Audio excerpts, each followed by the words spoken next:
I'm a 37-year-old single woman with 2 children. Ndauyawo guys, I need maonero enyuwo panyaya yangu.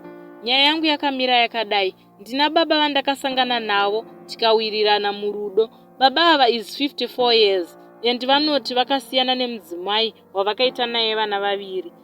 Tava negore tichifambidzana. Kuma intro kwangu takaenda, but kwavo manje vakangoti zii. Hapana kana hama kana shamwari yavo yavati vandiratidza. Ini ndinogara kuGweru, ivo vanogara muHarare.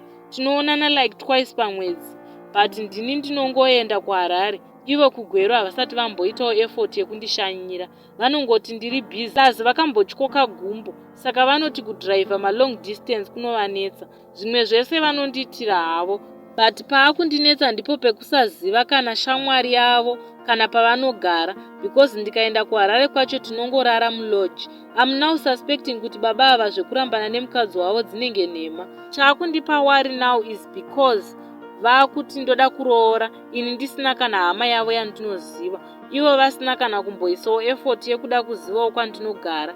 Ndiri kuona kunge vasiri kuisawo effort okundikoshesa. Am I wrong kuvadhauta? Nhai guys, ishava rekusada kuroorwa here? Ndiudzeiwo maonero enyu.